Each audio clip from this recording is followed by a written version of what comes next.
G'day and welcome back to Semen Retention. Hope you're all doing well on your streaks, or if you just started again, it's good. Stay locked in, keep watching videos, keep doing things that inspire you to continue on this journey.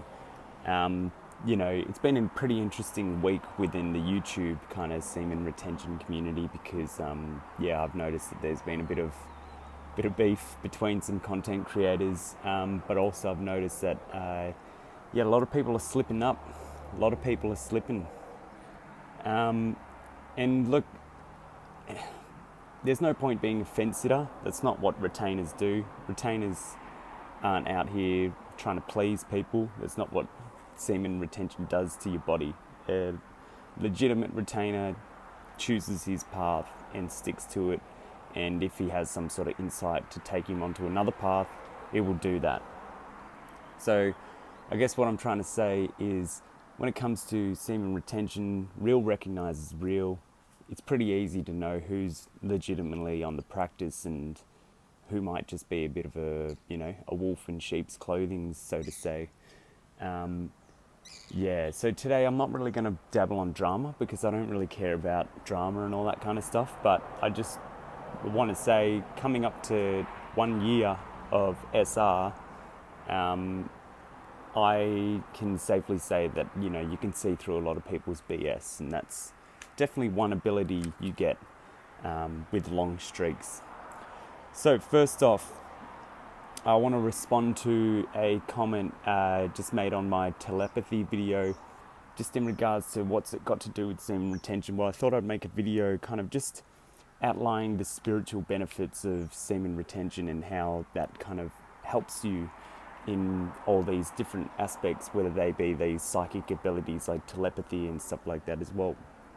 So first off, I want to talk about your spiritual strength or mental fortitude, how robust you are in maintaining your frame. And I'm not talking about like this kind of like, oh, you got to be an alpha male, you got to like maintain a frame and look buff and all that kind of stuff. I'm talking about like maintaining a frame that doesn't get swayed by external forces and only operates within whatever it is that you are wishing to align with, that is in accordance to your higher purpose or your higher self.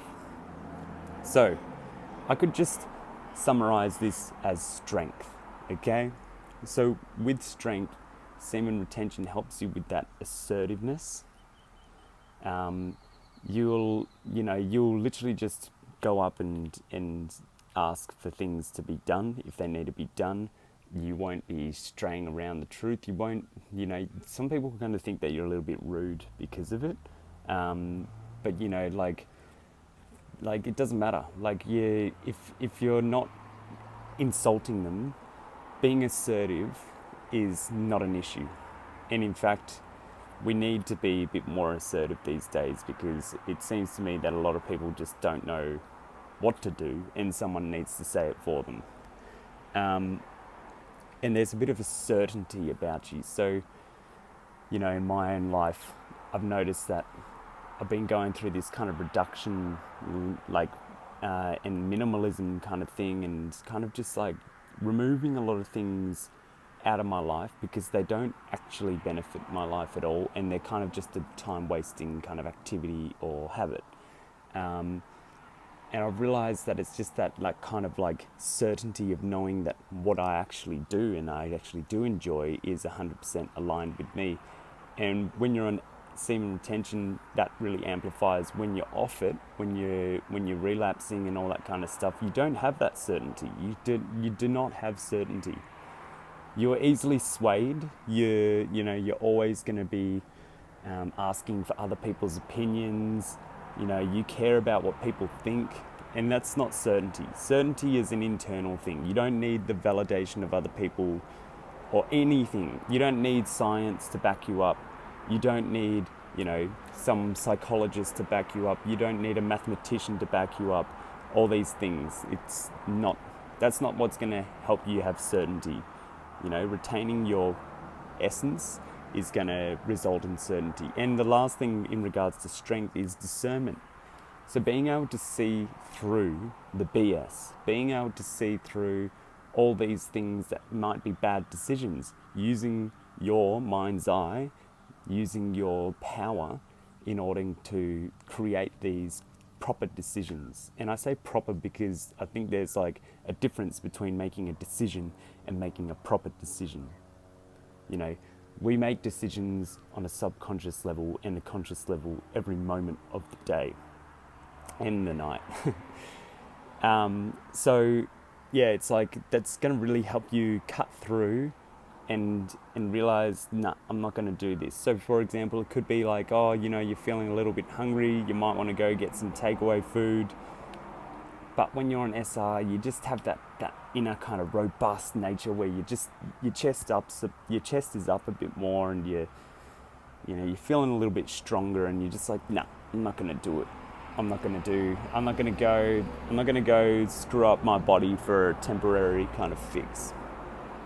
And that's why I ended up quitting a lot of vices like vaping and smoking and all that kind of stuff. Like alcohol, it wasn't ever a big thing for me, but I still just like, I don't care for those things anymore. So yeah, that's basically strength in a nutshell. Comes down to assertiveness, certainty, and discernment, and those are the things that are amplified on SR. Now I wanted to go into this a different concept for you guys now. I call it air, as in, you know, the thing that floats all around us, air. And it's an acronym, and it stands for attention, intention, and retention. So attention is our direction of energy. What I've been trying to practice recently is realizing, where am I directing my energy? Am I directing it to my purpose? Am I directing it towards my health? Am I directing it towards my environment? Those are all great things to direct your energy towards. And then sometimes you might realize you're directing your energy towards some random issue that has no relevance to you whatsoever, that is occurring potentially nowhere and is completely fabricated and fictional, because you can't believe everything you read and see, especially on social media. Or it could be towards a individual that maybe you got a crush on a girl or something like that, and you're directing a lot of your energy towards them, and they might be reciprocating something, but it's not really coming back to you.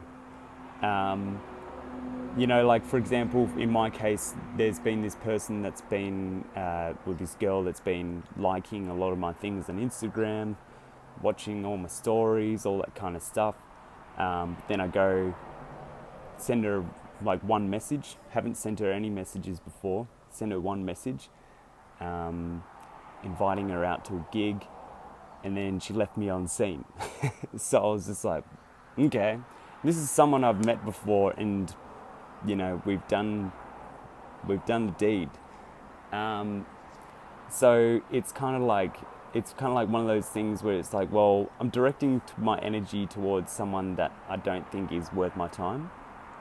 And that takes, you know, that real robust energy of SR to understand that, like, you really, you know, if you get rejected or you get ignored or something like that, you just move on, direct your energy to something else. And yeah, for me, I've found that a lot of, over the last close to a year now, period of retaining, that, yeah, like, to be honest, it's really a waste of time and energy to be kind of chasing and pursuing people, especially when you understand that they're overwhelmed with the amount of people that are pursuing them in regards to women. So that's attention and direction of energy. The next one is intention.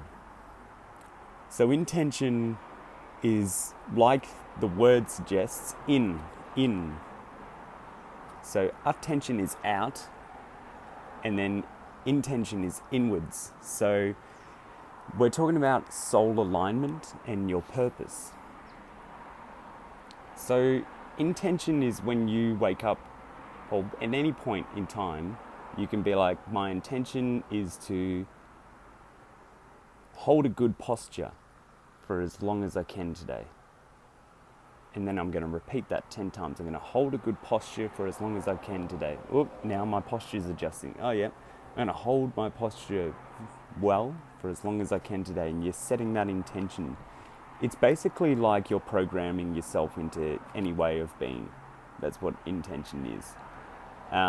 So yeah, intention's important. It's really about aligning ourselves into who we want to be.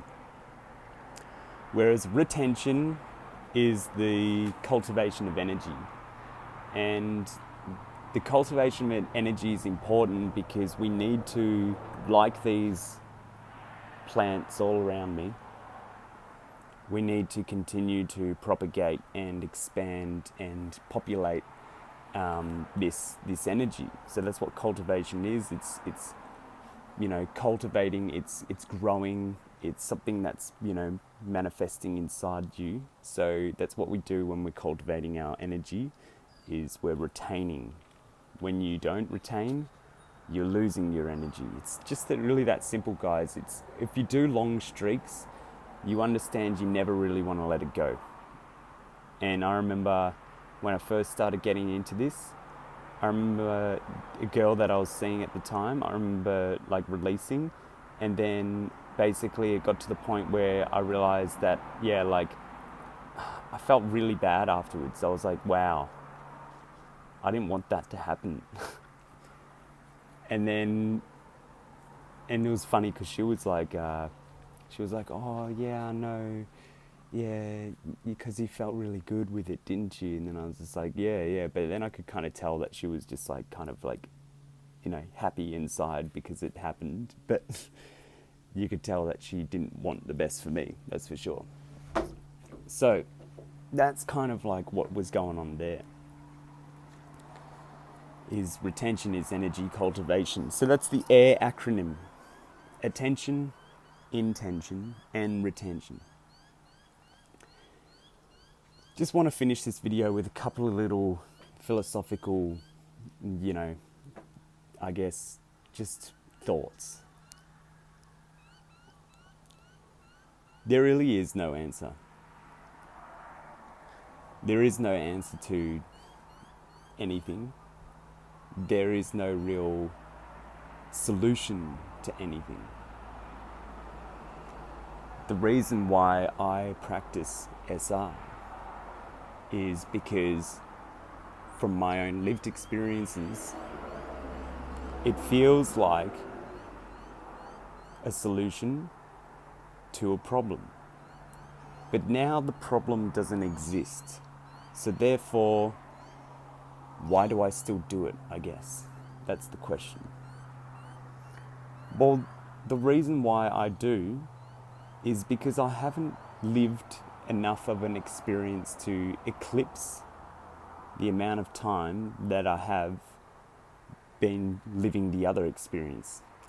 And that's just part of this dualistic reality that we live in, is that we live in a world with light and shade. We live in a world up and down, male, female. It's polarity. Yeah, we got polarities in this world. So how can you disregard an act or a practice such as semen retention when you have not allowed that practice to go as long as you have been without the practice? Just like understanding how to become a musician or whatever, a tradie, a person that works with, building houses and all that kind of stuff, or a teacher, whatever. You have to spend many years creating that skill. You got to have a lot of mistakes. You got to have moments where you get fired from jobs. It's just the reality. Penalties will always occur in life because we are flawed beings. Semen retention allows us to sharpen our image, sharpen our mind, sharpen our spirit. So when you have the opportunity, retain for as long as you can. And understand that this is something that you haven't tried for long enough to disregard. Understand that when other people on long streaks are talking about these profound experiences, you shouldn't disregard them because no one has proved themselves, so to say. I just wanted to leave you with that kind of thought. But I do appreciate all the new subscribers. I do appreciate comments. I love when people want to know more about these things that I'm saying, because I'm not just speaking for the sake of speaking. I'm speaking because I'm trying to raise the collective's intelligence. I'm trying to raise the collective into a higher state of being. Honestly, guys, I am just tired of the state and affairs of this world. I've been raising my vibration for a very, very long time, and not just through semen retention, but through other activities such as my purpose being music. And I can't be bothered waiting around for the world to change. I'm doing the action to make things better. I am literally talking to people in person in my life, not my online Stephen retention life. I'm talking about in my real life. I'm talking about this practice because I'm planting the subconscious seed into their brain so then they can fathom it. So then that one day when things start to go astray, they maybe look back on what I said and they're like, hang on a second, what was he on about? Maybe I'll try that. And then suddenly they try it, they see it works, and then something good has happened. All right, dudes. Thanks for tuning in. I'll catch you next time.